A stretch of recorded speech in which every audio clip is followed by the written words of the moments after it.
Bonjour, donc après vous avoir présenté la partie patient, inscription, connexion, la partie professionnelle de santé pour ajouter des informations sur un dossier patient en vue d'une vaccination. Je vais maintenant vous montrer la partie statistique anonymisée, de ce qui permet en fait aussi bien aux professionnels de santé qu'au commandement d'avoir accès à des statistiques générales sur l'état de vaccination au sein de l'entreprise ou du SDIS. Donc, comme d'habitude, je vais m'authentifier, mais cette fois-ci avec un compte qui va être un compte de commandement. Et donc, je vais regarder en tant que commandement, je vais accéder aux statistiques de commandement. Et là, déplacer ça. Sur les statistiques, je vais avoir une première page de résumé qui me montre parmi tous mes agents, combien sont intéressés à se faire vacciner. Et donc, je vais savoir, par exemple, là, vous pouvez imaginer que vous avez 4000 agents.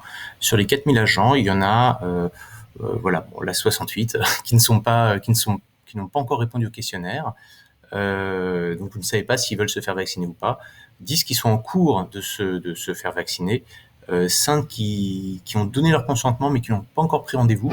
Ça va être typiquement des personnes qui sont dans la salle d'attente et qui attendent que vous leur ouvrez les portes pour pouvoir prendre rendez-vous. Et parmi tous ceux qui sont en vaccination en cours, vous allez avoir combien de personnes sont dans l'état finalisé, c'est-à-dire qu'ils ont eu leur 2 doses, combien de personnes sont en attente d'une première vaccination, combien de personnes sont en vaccination stoppée, combien de personnes ont fait leur première vaccination. Et enfin, toujours sur le résumé du tableau de bord, avoir une idée de combien de rendez-vous ont été pris sur le nombre de rendez-vous que vous avez créés, que vous avez ouverts. Et donc là, vous voyez que vous avez ouvert 157 créneaux de rendez-vous, et il y en a seulement 4 qui ont été pris. Donc ça, après, on peut regarder les détails, rajouter des créneaux, supprimer des créneaux. Mais là, déjà, ici, sur cette première page, sur les statistiques, vous allez pouvoir filtrer par âge, donc savoir comment est-ce que, à l'intérieur de votre organisation, les personnes sont plus ou moins prônes à se faire vacciner et dans quel état ils sont en termes de vaccination, par âge. Mais vous pouvez aussi le faire par statut. Donc là, c'est si vous voulez faire une distinction entre les SPP, SPV et autres grades. Donc ça va être en dehors des organisations de type 10. Sur les types de profils, est-ce que les employés, les agents, les professionnels de santé sont plus ou moins vaccinés par rapport à leurs confrères? Donc là, vous avez les statistiques qui se remettent à jour en temps réel. Et vous pouvez avoir ces chiffres-là par caserne ou par service à l'intérieur d'une entreprise, par compagnie ou par département à l'intérieur d'une entreprise, donc compagnie pour les SDIS et département pour les entreprises, et par groupement ou par filiale à l'intérieur d'une entreprise. Et donc là, vous pouvez filtrer, par exemple, sur l'agence Auvergne-Rhône-Alpes, voir comment est-ce que les chiffres évoluent. Donc ça, c'est sur la partie filtrage, statistique générale. Maintenant, si vous voulez savoir ce qui se passe côté rendez-vous, vous allez pouvoir regarder parmi tous vos rendez-vous, quels sont ceux qui sont les plus demandés. Donc là, à nouveau, on est sur une plateforme de test, donc vous voyez pas vraiment la vraie tension, mais vous pouvez imaginer qu'ici, sur ce créneau-là, sur le rendez-vous de demain au CSP Château-Gontier, eh bien en fait, supposons qu'on soit 90% de taux de remplissage. Là, vous allez avoir un chiffre en rouge qui va vous montrer que ici, il faut peut-être que vous rouvriez des nouveaux créneaux.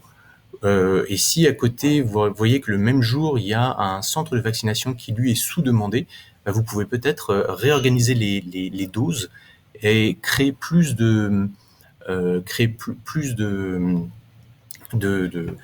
créneaux pour se faire vacciner dans le premier site de vaccination et fermer des créneaux à la réservation sur d'autres. Une fois que vous avez atteint le nombre d'utilisateurs, enfin de personnes à vacciner, parce que vous êtes sur de l'AstraZeneca et qu'il vous faut un multiple de 10, eh bien en fait, supposons qu'ici vous soyez à 40 personnes sur 50, vous allez pouvoir regarder dans le créneau, donc vous voyez quels sont les créneaux qui ont été pris. Vous pouvez dire à un moment donné, oui mais en fait là je veux fermer ces moments-là pour que personne ne puisse prendre rendez-vous. Donc vous pouvez fermer certains créneaux, mais vous pouvez aussi carrément fermer tous les créneaux du jour parce que vous ne voulez plus que qui que ce soit prenne rendez-vous ce jour-là dans l'application. Et si vous faites ça, en fait, ça vous permet de minimiser les risques que des personnes que vous retrouviez avec plus de personnes que vous n'avez de doses. Et surtout, si vous travaillez avec des multiples de 10 dans le cadre d'AstraZeneca, c'est bien vous assurer que vous avez tous les éléments qui vous permettent de piloter la logistique de la vaccination, puisque c'est essentiellement un sujet de logistique. Voilà, donc là, vous pouvez, comme d'habitude, vous pouvez filtrer par date, donc choisir une date, alors je vais encore reprendre une date au hasard, j'espère que je ne vais pas me tromper, voilà, le 2 mars, donc vous savez quels sont les prochains créneaux de prise de rendez-vous le 2 mars, et puis si vous voulez créer des nouveaux créneaux, on va déplacer ça, vous pouvez dire, je veux, pour le 2 mars, je trouve qu'il n'y a pas assez de créneaux, eh bien, je vais rajouter des créneaux à Château-Gontier à partir de 17h jusqu'à 19h, et je veux ajouter des créneaux toutes les 3 minutes. Et là, en fait, ça va vous créer automatiquement tous les créneaux, éventuellement vous montrant les autres créneaux qui sont déjà pris ce jour-là. Et vous pouvez à ce moment-là faire comme je l'ai montré tout à l'heure, ajouter, supprimer des créneaux. Donc ça, c'est sur les créneaux, les prises de rendez-vous. Et maintenant, le dernier état, c'est savoir ce qui s'est passé entre deux dates. Typiquement, si vous voulez faire une évaluation d'un changement de politique sanitaire, et vous voulez regarder entre deux dates, comment est-ce que les chiffres ont évolué. Donc par exemple, si vous voulez savoir tout ce qui s'est passé depuis le début de l'année, ou depuis le début de la campagne de vaccination, vous choisissez le date de début de vaccination, et là, vous allez avoir tous les chiffres. Si par contre, vous savez que le 25 février, il y a eu un changement de doctrine, un changement de mode de vaccination ou de communication, vous pouvez voir comment est-ce que les chiffres ont évolué depuis ce jour-là. Et donc, vous allez voir, par exemple, supposons qu'on ait vérifié depuis le 1er mars jusqu'au 2 mars aujourd'hui, en fait, ça va vous montrer comment est-ce que les chiffres ont évolué.